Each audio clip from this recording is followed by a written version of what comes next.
ओवीस kitchen या recipe चॅनलमध्ये तुमचे स्वागत आहे. तर आज आपण ना एक बटाटा आणि तांदळाचं पीठ वापरून अतिशय भन्नाट अशी रेसिपी करणार आहोत. त्यासाठी आपल्याला इथे सुरुवातीला एक उकडलेला बटाटा घ्यायचा आहे. आता ही रेसिपी ना मी 2 जणांसाठी करते, त्यामुळे एक मोठ्या आकाराचा उकडलेला बटाटा पुरेसा आहे. पण जर तुम्ही जास्त लोकांसाठी करत असाल तर त्यानुसार इथे तुम्ही बटाट्याचं प्रमाणही कमी जास्त करू शकता. बटाटा बघा अगदी सुरुवातीला मी छान असा उकडून घेतला आहे आणि नंतर त्या बटाट्याच्या फोडी करून घेतल्या आहेत. अगदी ओबडधोबडच आपल्याला फोडी करायच्या आहेत, कारण की हा बटाटा ना आपल्याला वाटून घ्यायचा आहे. आता यामध्ये अगदी थोडंसं पाणी घालून घेऊया आणि हा बटाटा मिक्सरला अगदी छान असा बारीक वाटून घ्यायचा आहे. बटाट्याच्या अजिबातच गाठी वगैरे राहायला नाही पाहिजे. एका साईडला आता जोपर्यंत मी बटाटा वाटून घेते तोपर्यंत आपण एक चटणी करून घेऊया.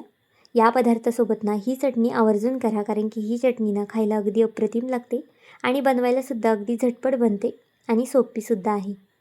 गॅसवरती एक पॅन तापत ठेवला आहे. पॅनमध्ये अगदी थोडंसं तेल घालून घ्यायचं आहे. तेल तापलं की त्यामध्ये थोडासा लसूण घालायचा आहे. एक 5 ते 6 हिरव्या मिरच्या घालून घेतलेल्या आहेत. मिरचीचं प्रमाण इथे तुम्ही तुमच्या आवडीनुसार कमी जास्त करू शकता, पण इथे ना आपण अगदी झणझणीत अशी चटणी करणार आहोत, त्यामुळे इथे मिरच्या जास्त जराशा घातल्या आहेत मी. कढीपत्त्याचे एक 5 ते 6 पाने घालून घेतली आहेत. आता हे आपल्याला तेलावरती अगदी छान असं परतून घ्यायचं आहे. त्यानंतर यामध्ये भरपूर अशी कोथिंबीर घालून घेऊया. कोथिंबीरसुद्धा तेलावरती छान परतून घेतली की यामध्ये आपल्याला टोमॅटो घालायचा आहे. तर इथे पाहू शकता मी एक मीडियम आकाराचा टोमॅटो घेतलेला आहे. खूप जास्तसुद्धा इथे मी चटणी करणार नाही आहे. 2 व्यक्तींना पुरेल ना इतकीच चटणी करणार आहे, त्यामुळे एक टोमॅटो मीडियम आकाराचा पुरेसा आहे.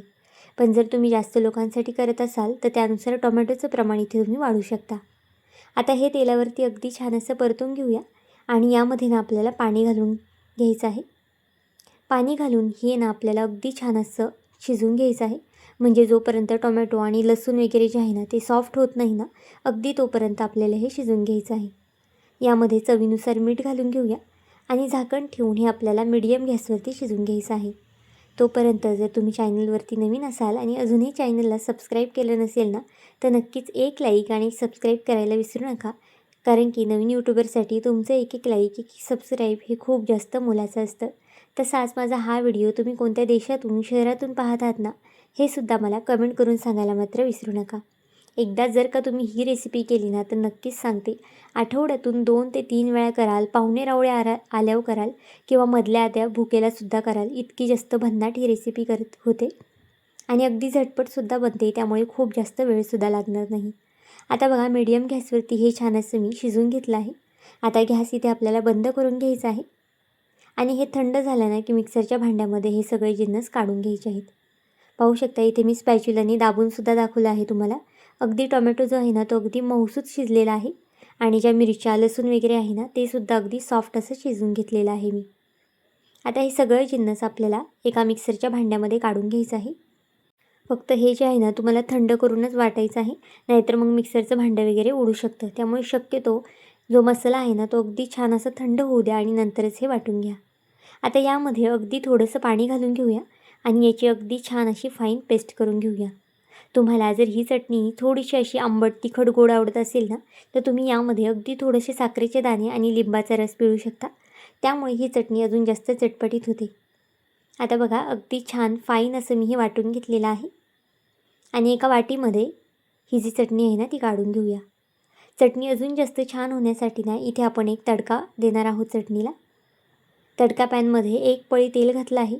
त्यामध्ये 1 चमचा मोहरी, अर्धा चमचा जिरं, 1 चमचा मी पांढरे तीळ घातले आहेत, कढीपत्त्याची पानं घातली आहेत आणि चटणीला छान रंग येण्यासाठी ना इथे बेडगी मिरची घातली आहे. बेडगी मिरची घालणं अगदी ऑप्शनल आहे. तुम्हाला जर या चटणीचा असाच रंग हवा असेल तर तुम्ही बेडगी मिरची स्किपसुद्धा करू शकता. पण पांढरे तीळ मात्र आवर्जून घाला, कारण की पांढरे तिळामुळे ना या चटणीची चव आहे ना ती अजून जास्त वाढते. आता बघा अगदी चरचरीत अशी फोडणी या चटणीवरती आपण ओतून घेऊया. ही चटणी ना तुम्ही इतर रेसिपीसोबत किंवा इतर पदार्थासोबतसुद्धा खाऊ शकता. जसे की तुम्ही इडली, धपाटे किंवा मग तुम्हाला जर ढोकळा वगैरे करायचा असेल त्यासोबतसुद्धा ही चटणी ना आरामात जाते आणि अगदी टेस्टी लागते. त्यामुळे एकदा नक्कीच करून पहा. आता आपली चटणी तयार झाली आहे. तोपर्यंत जे आपण सुरुवातीला जे बटाटा वाटून घेतला होता ना तो बघा इथे मी अगदी फाईन असा वाटून घेतला होता. अजिबातच बटाट्याचे तुकडे वगैरे यामध्ये राहिलेले नाही आहेत. आणि बटाट्यामध्ये ना खूप जास्तसुद्धा पाणी घालायचं नाही आपल्याला वाटतं ना, थोडंच पाणी घालायचं आहे, कारण की आपल्याला हे जे बॅटर आहे ना ते खूप जास्तसुद्धा पातळ नको आहे.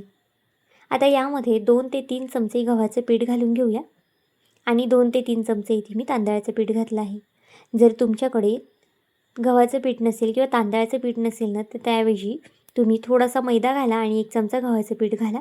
आणि जर तांदळाचं पीठ असेल, गव्हाचं पीठ नसेल ना, तर गव्हाच्या पिठाऐवजी तुम्ही थोडासा मैदा घातला ना तरी चालेल. तर आता बघा पाणी टाकून हे अगदी छान असं मी वाटून घेतलेलं आहे.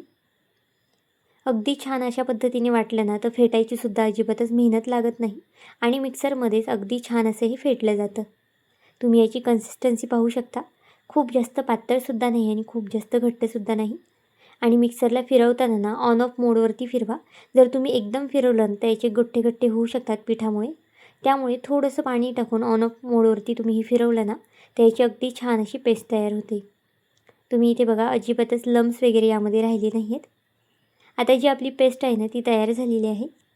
आता यामध्ये आपल्याला काही जिन्नस घालून घ्यायचे आहेत. तर एक मीडियम आकाराचा मी कांदा बारीक असा कट करून घेतला होता. भरपूर अशी कोथिंबीर घालून घेऊया आणि अर्धा चमचा यामध्ये जिरं घालून घेऊया. खूप जास्तीचंही यामध्ये काही घालायचं नाही किंवा एक्स्ट्राचे मसालेसुद्धा यामध्ये आपल्याला लागणार नाही. चवीनुसार मीठ घालून घेऊया आणि हे जे आहे ना ते अगदी छान असं आपल्याला मिक्स करून घ्यायचं आहे. तर बघा चमच्याने न मिक्स करताना अगदी या पद्धतीने हाताने मिक्स करा, म्हणजे अगदी छान असं मी मिक्स होतं. जर व्हिडिओ इथपर्यंत पाहिलाच आहे आणि थोडा जरी आवडला असेल ना, तर नक्कीच व्हिडिओला एक लाईक आणि एक सबस्क्राईब करून घ्या, कारण की तुमचं एक लाईक एक सबस्क्राईब हे नवीन यूट्यूबरसाठी खूप जास्त मोलाचं असतं. तसाच माझा हा व्हिडिओ तुम्ही कोणत्या देशातून शहरातून पाहत आहात ना, हे सुद्धा मला कमेंट करून मात्र सांगायला विसरू नका. तर पाहू शकता बोलता जे बॅटर आहे ना ते मी अगदी छान असं फेटून घेतलं आहे. तुम्ही जितकं हे बॅटर छान फेटाल ना तितका आपला पदार्थ ना अगदी छान होतो. त्यामुळे शक्यतो बॅटर अगदी छान असं फेटून घ्या. बनवायला अगदी सोपी आहे. रेसिपी थोडीशी मोठी झालेली आहे, कारण की अगदी डिटेलमध्ये हा व्हिडिओ केलेला आहे. तुम्हाला फक्त एक उकडलेला बटाटा घ्यायचा आहे. त्यामध्ये काही पिठं ॲड करायची आहेत. मिक्सरला फिरवून यामध्ये कांदा, कोथिंबीर, जिरं घालून घ्यायचं आहे आणि अगदी आपलं बॅटर तयार होतं लगेच. आता यामध्ये ना अगदी थोडासा मी इनो घातला आहे. इनोच्या ऐवजी तुम्ही सोड्याचासुद्धा वापर करू शकता, पण खूप जास्तसुद्धा सोडा किंवा इनो घालायचा नाही आहे. अगदी चिमूटभरच आपल्याला यावरती सोडा किंवा इनो घालायचा आहे. एका साईडला तेल तापत ठेवलं आहे. तर बघा तळण्या इतपत इथे मी तेल तापत ठेवलं आहे. आता तुम्हाला कळलंच असेल की याची आपण छोटी भजी करणार आहोत. तुम्ही नेहमीच बेसन पिठाची वगैरे भजी खाल्ली असेल, पण या पद्धतीने एकदा बटाटा आणि तांदळाच्या पिठाची, गव्हाच्या पिठाची भजी करून पहा. खायला खूप जास्त अप्रतिम लागते आणि तशीच बनवायलासुद्धा अगदी सोपी आहे.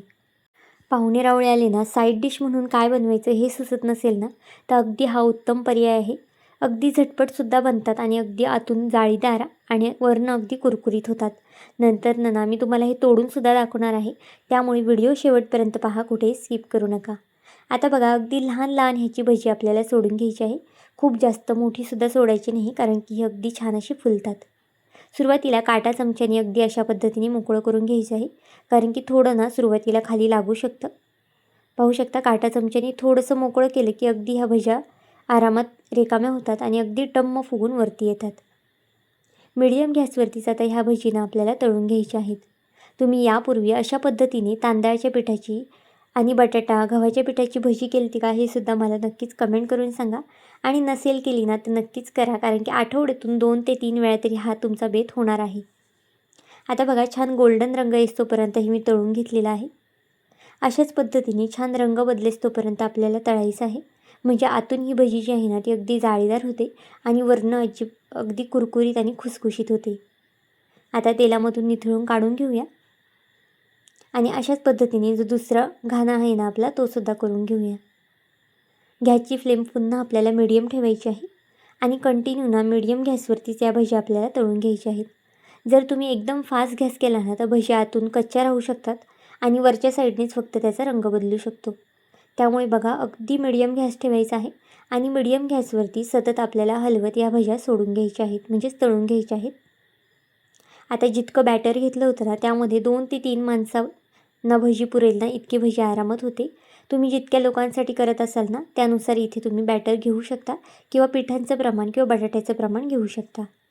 आता बघा दुसरासुद्धा घाणा आपला छान असा गोल्डन रंग येईस्तोपर्यंत तळून झालेला आहे. तुम्ही इथे पाहू शकता किती जास्त कुरकुरीत आणि किती छान असा याचा रंग आलेला आहे. आता इथे गॅस बंद करून घेऊया आणि एका प्लेटमध्ये या भज्या काढून घेऊया. आता ही भजी ना मी एका चटणीसोबत सर्व केलेली आहे, ज्याची रेसिपी मी तुमच्यासोबत शेअर केलेली आहे. या चटणीसोबत ना अगदी अप्रतिम लागते. पण जर तुम्ही चटणी करत नसाल ना तर नुसतीसुद्धा ही भजी खायला छान लागते. पण जर मुलांना देणार असाल तर मग टोमॅटो केचपसोबतसुद्धा तुम्ही सर्व करू शकता.